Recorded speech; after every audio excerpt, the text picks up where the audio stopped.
Good morning friends. आपको सविस्तार प्रश्न लिखने थे, है ना। मैंने इसके लिए आपको 2 वीडियो दी, है ना। दूसरी वीडियो में भी हमने रिपीट किया है। वही मैंने दूसरे दिन भी आपको वही भेजी कि आप शांति से लिख सको, बराबर, जो आपने अब लिख लिए होंगे। सविस्तार प्रश्न हमारे 9 प्रश्न है इसके अंदर। वैसे पुस्तक में तो बहुत सारे हैं, पर इनमें से हमने ये 9 लिए हैं जो वार्षिक परीक्षा में हम इनमें से ही पूछेंगे, बराबर। तो आपको इतना याद रखना अच्छा रहेगा। याद है ना, हमारे 13वें या 14वें लेसन में है अमिताभ बच्चन, लता मंगेशकर, याद आया। तो इनमें से हम ये सब निकाल दिए हैं, ये सिर्फ हम लेते हैं, बराबर। तो अब हम पुनरावर्तन में आगे जाए तो आज हम समझेंगे मुहावरे। हमारे पुस्तक में लेसन 1 से 16 के अंदर जितने भी मुहावरे हैं वो सभी मुहावरे हम ले लेंगे। कुछ 17 या 18 होते हैं, तो वो सभी मुहावरे आपको समझने हैं और वह लिख कर मैं PDF भेज दूँगी मुहावरे की। पर उनके जो वाक्य है वह आपको अपने शब्द में बनाने हैं, बराबर, जो हमने नोट में आगे बनाए हैं उसी तरह से आप वही लिखो, या फिर कोई और उसके जैसा वाक्य बनाकर आप लिख सकते हो, बराबर। तो आज हम हमारे पुस्तक के सारे मुहावरे लिख लेंगे। तो यहाँ मुहावरे और उसका अर्थ मैं आपको समझाती हूँ। आप उनके वाक्य के साथ अपनी नोट में लिखोगे, बराबर। तो आँखों का तारा, आँखों का तारा यानी बहुत प्यारा, है ना। ये तो सबको पता है और सब वाक्य बनाते हैं, अच्छे अच्छे वाक्य बनाते हैं। मैं यहाँ वाक्य के लिए बात नहीं करूँगी, बराबर। आप अपने शब्दों में वाक्य बनाओगे। उत्तेजित होना, उत्तेजित होना यानी उत्तेजित यानी गुस्सा, तो गुस्सा होना, उत्तेजित यानी गुस्सा होना। फिर गले लगाना, गले लगाना यानी प्यार से मिलना, भेटना जिन्हें कहते हैं ना हम, तो प्यार से मिलना। गदगद होना, गदगद होने यानी पुलकित हो जाना, खुश हो जाना, आनंदित होना, बराबर। नोक झोंक करना, नोक झोंक करना। उग्र, चर्चा करना, उग्र यानी बहुत जोर से, और नोक झोंक यानी अंदर अंदर कुट कुट कुट कुट करते रहते हैं ना, वह हमारे सब्जी वाले से लेसन में है, याद आया आपको। हाँ, सब्जियां एक दूसरे के साथ नोक झोंक करती थी ना। मुंह में पानी आना, आहा, जलेबी है ना, तो खाने की इच्छा होना। मुंह में पानी आना यानी खाने की इच्छा होना। बात काटना, बात काटना यानी बीच में बोलना, है ना। बहुत सारे बच्चों को बीच में बोलने की आदत होती है, बड़ों की बात काट देते हैं, है ना। तो हमें करना चाहिए नहीं। शीश झुकाना, शीश झुकाना यानी नमन करना, प्रणाम करना। विनम्र होना, यहाँ क्या है, विनम्र होना।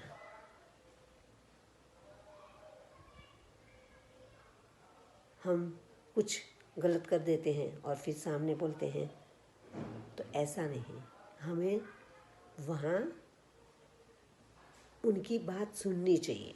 जो गलत किया है तो उसको मान लेना चाहिए कि हाँ हमने गलत किया है, दूसरी बार ऐसी गलती नहीं होगी, तो वह विनम्र कहलाता है।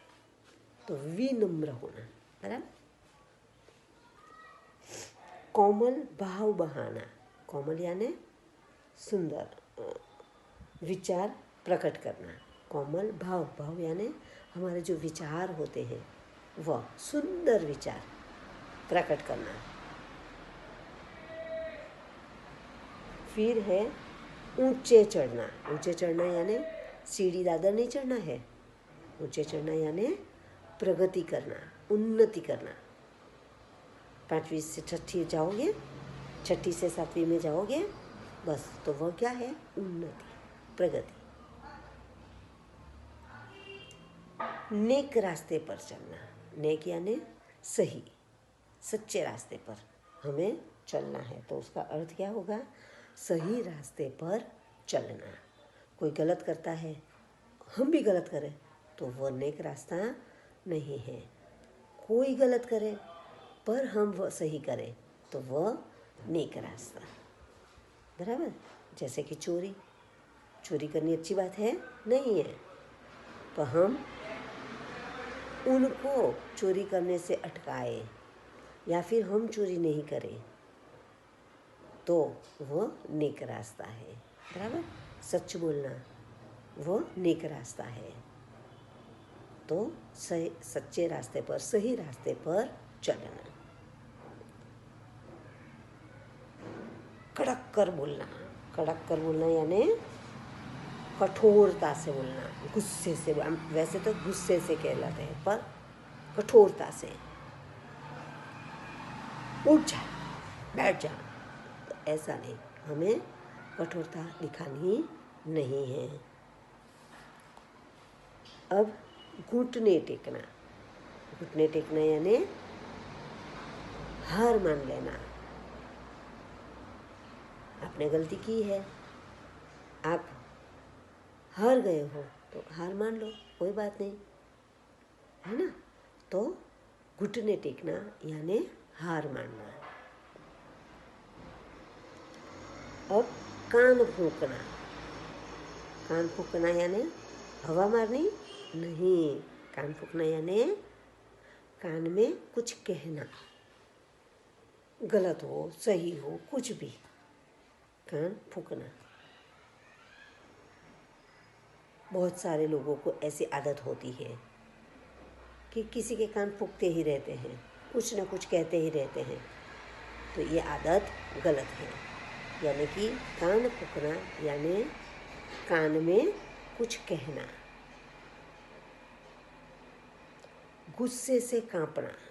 तो गुस्से से कांपना यानी क्रोधित होना। क्रोध यानी गुस्सा, तो गुस्से से कांपना, क्रोधित होना। बहुत गुस्सा आ जाए तो हम चिल्ला उठते हैं ना, तो उसे कांपना कहते हैं। तो गुस्से से कांपना यानी क्रोधित होना। अभिवादन करना।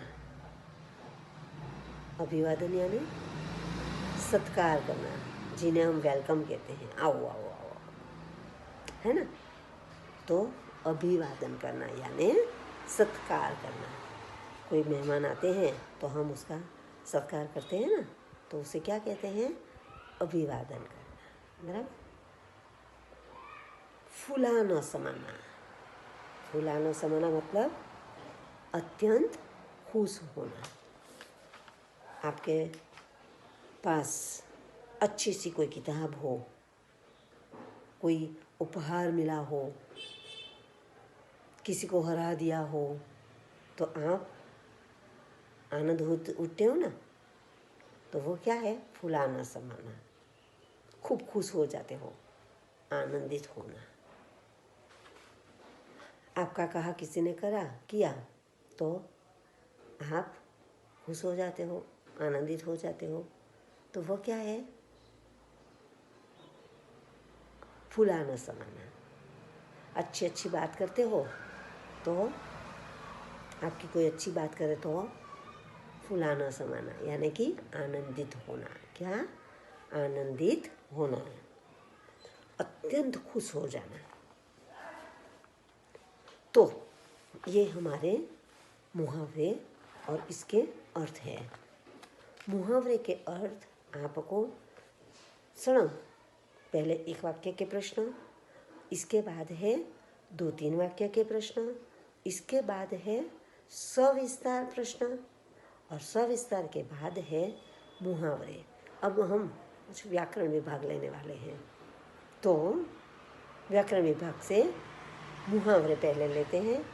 मुहावरे 1 से 16 पाठ के अंदर जितने भी मुहावरे ही आ गए, जो अब बाकी भी है तो कोई बात नहीं, इतने मुहावरे आपको मुख पाठ करने हैं। उसके वाक्य बनाना सीखना है। आप अपने शब्दों में वाक्य बनाकर लिखोगे, बराबर। मैं यहाँ आपको मुहावरे और उसका अर्थ लिखकर PDF भेज दूँगी। आप उसके वाक्य अपने शब्दों में बनाओगे, बराबर।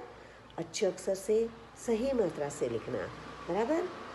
और हमारी अगली सविस्तार प्रश्न की 2 वीडियो यानी कि 2 बार मैंने दी है, तो इसीलिए आपको 1 दिन और मिला है। तो गंदे अक्षर से मत लिखना, बराबर। और आप लिखकर अपनी नोट तैयार रखोगे, कभी भी नोट मांगी जाएगी, बराबर। Thank you.